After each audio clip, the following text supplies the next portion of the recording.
ഗൾഫിലൊക്കെ സാമ്പത്തിക പ്രതിസന്ധികൾ രൂക്ഷമാകുമ്പോ ആ ഗൾഫിന്റെ വരുമാനം കൊണ്ട് ജീവിക്കുന്ന കടമേര് പോലെയുള്ള തിരുവല്ലൂർ പോലെയുള്ള ഈ പ്രദേശത്തിന്റെ നാദാപുരം എന്ന് പറഞ്ഞാൽ ഖത്തറിൽ പോയാൽ നാദാപുരത്തുകാരുടെയും വില്യാപ്പള്ളിക്കാരുടെയും കഫീരി എല്ലാവരും മറ്റൊന്ന് കാണാൻ കഴിയില്ലെങ്കിൽ എല്ലാ ഗൾഫിന്റെ പരമേഖലകളിലും നാദാപുരം വില്യാപ്പള്ളി അടക്കമുള്ള ധാരാളം പ്രവാസികൾ ചെറിയ ചെറിയ കച്ചവടങ്ങൾ കൊണ്ട് ജീവിക്കുന്ന എന്റെ പ്രിയപ്പെട്ട സഹോദരാ,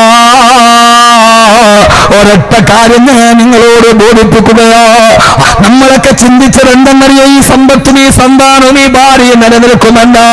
ഇല്ല ഇല്ല സഹോദരങ്ങളെ, ഈ മണ്ണിൽ നമ്മുടെ ജീവിതം ഈ കരിത്തു നിൽക്കുന്ന പുല്ലിനെ പോലെയാണ്.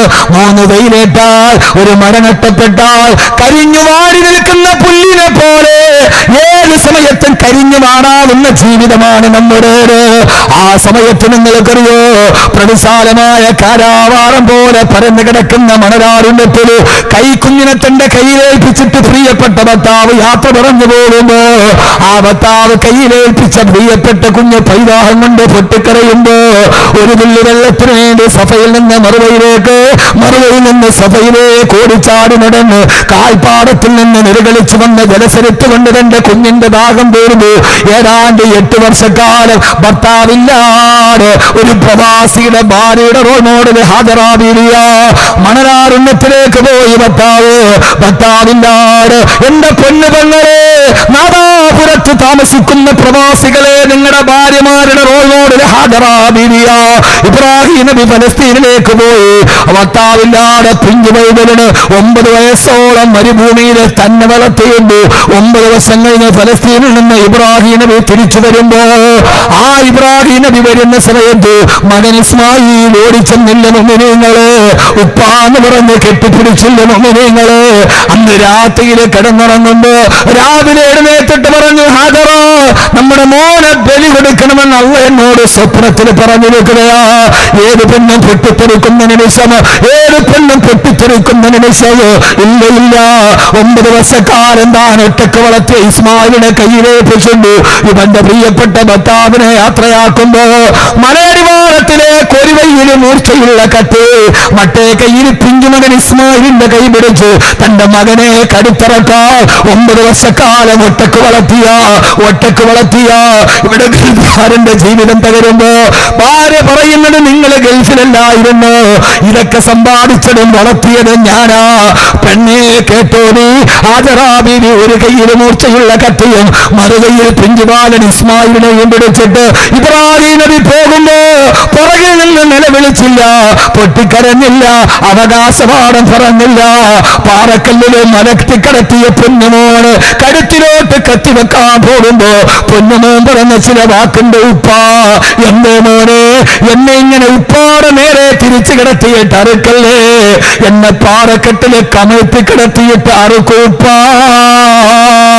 എന്റെ മോനെ, എന്റെ മുഖത്ത് നോക്കിയിട്ട് എന്റെ കരുത്തിറക്കാൻ എന്റെ ഉപ്പാക്ക് കഴിയില്ല, എന്റെ ഉപ്പാക്ക് അല്ലാഹുവിന്റെ കൽപ്പന നിർത്തിക്കാൻ കഴിയില്ല. കമഴ്ത്തി കിടത്തി പാറക്കെട്ട് പോൻ പറഞ്ഞു, ഉപ്പാ എന്റെ കയ്യും കാലും നല്ല വള്ളി കൊണ്ട് കെട്ടി മുറുക്കണേ. ഉപ്പ എന്റെ കഴുത്തിൽ കത്തിവെച്ചിട്ട് എന്റെ കരുത്ത് മുറിഞ്ഞ് വേദന എടുക്കുമ്പോ കൈകാലിട്ടടിച്ചിട്ട് പാറക്കെട്ടിൽ ഉപ്പാന്റെ മോനിങ്ങനെ പ്രാണവേദനയിൽ തുടയുമ്പോ അത് കണ്ടിട്ട് ബാക്കി അറുക്കാൻ എന്റെ ഉപ്പാക്ക് കഴിയില്ല. അങ്ങനെ കഴിയാതെ വന്നാല് നമ്മൾ സ്വർഗത്തിലെത്തില്ലല്ലോ ഉപ്പാ. അതുകൊണ്ട് എന്റെ കൈയും കാലും വെട്ടി കുറിക്കണേ, കെട്ടിവെക്കണേ. നമുക്ക് അല്ലാഹു ഇങ്ങനെ ഒരു മകനെ തരുവോ? അല്ലാഹുവേ, നിങ്ങളുടെ മകനെ ഇസ്മായിലാക്കണേ അല്ലാ, ആക്കിത്തരണേ അല്ലാ. കൊതിക്കുന്നില്ലേ ഞാനും നിങ്ങളുമൊക്കെ? അല്ലാഹുവേ ആക്കിത്തരണേ അല്ലാ, ആക്കിത്തരണേ അല്ലാ.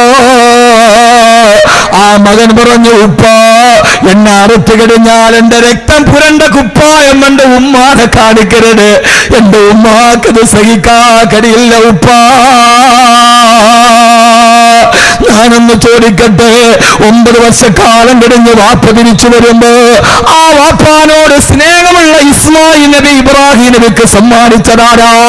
കൈക്കുഞ്ഞുമായി മക്കളുടെ മണലാരുണ്യത്തിൽ താമസിക്കുമ്പോ ഓരോ നിമിഷവും ഭക്ഷണം കൊടുക്കുമ്പോ, മോനെ ഇസ്മായില്, നമ്മുടെ വാപ്പ നമ്മൾ ഉപേക്ഷിച്ചിട്ട് ഫലസ്തീനിൽ പോയത് അല്ലാഹുവിന്റെ ദീനിന് വേണ്ടിയാണ് മോനെ. വാപ്പ പറഞ്ഞു കൊടുത്ത് മകന്റെ മനസ്സിൽ വാപ്പയെ പ്രതിഷ്ഠിച്ച ഹാജറ എന്ന പെണ്ണല്ലോ. എന്റെ പ്രിയപ്പെട്ട പ്രവാസികളെ, നിങ്ങളുടെ ഭാര്യമാര് ഇതുപോലെയായില്ലെങ്കിൽ ഓരോ പെണ്ണും ഇവിടെ നിൽക്കുമ്പോ 3 നേരം നമ്മുടെ മക്കളുടെ മുമ്പിൽ ഭക്ഷണം വിളമ്പി കൊടുക്കുമ്പോ ആ സമയത്തൊക്കെ പൊന്നുമക്കള് വാപ്പ ഗൾഫിൽ കിടന്ന് കട്ടപ്പെട്ട് നിൽക്കുന്ന പൈസയാണിത്, വാപ്പ ബഹ്റൈനിൽ കട്ടപ്പെടുന്ന പൈസയാണിത്, വാപ്പ സൗദിയിൽ കിടന്ന് കട്ടപ്പെട്ടിട്ട് വാപ്പ വെറുതെ ഒരു തറയിൽ കിടന്നിട്ട് സമ്പാദിച്ച് തരുന്നതാണ്. വാപ്പ മത്തിക്കച്ചവടം നടത്തി രാവിലെ മുതൽ വൈകുന്നേരം വരെ കൂലിപ്പണിയെടുത്ത പൈസയാണ് മക്കളെ. നമ്മുടെ വാപ്പ ഗൾഫിൽ കിടന്ന് ചൂടിൽ കിടന്ന് രാപ്പകലില്ലാതെ അധ്വാനിച്ച് അയച്ചു തരുന്ന പൈസയാണിതെന്ന്. വാപ്പയില്ലാത്ത സമയത്ത് 3 നേരം ഭക്ഷണം വിളമ്പി കൊടുക്കുമ്പോ ആ സമയത്ത് അടുത്തില്ലാത്ത വാപ്പയുടെ ത്യാഗത്തിന്റെ കഥ പറഞ്ഞ് കട്ടപ്പാടിന്റെ കഥ പറഞ്ഞിട്ട് പൊന്നുമക്കളെ വാപ്പ കരൾ വെള്ളമാക്കിയിട്ട് വയൽ പറഞ്ഞിട്ട് വരുമ്പോ കൊണ്ടുവരുന്നതാ എന്ന് 3 നേരം പറഞ്ഞു കൊടുക്കുന്നൊരു ഭാര്യയാണ് ഗൾഫ് ജീവിതം കഴിഞ്ഞ് തിരിച്ചു വരുമ്പോ നമ്മുടെ മക്കളെ നമ്മളോട് സ്നേഹമുള്ളവരാക്കി നമ്മളോട് ഇഷ്ടമുള്ളവരാക്കി മാറ്റുന്നത് ഇബ്രാഹിം നബിയുടെ ഭാര്യയെ പോലെ ഒരു ഹാജറ ബീവിയാണെങ്കിൽ എന്റെ പ്രിയപ്പെട്ട സഹോദരങ്ങളെ, അല്ലാഹു നമ്മുടെ മക്കളെ ഇസ്മായിൽ നബിയെ പോലെ ആക്കി തരട്ടെ, അല്ലാഹു ആക്കി തരട്ടെ. ആ ഒരു പരിശീലനമാണ് ഇവിടെ നടക്കേണ്ടത്.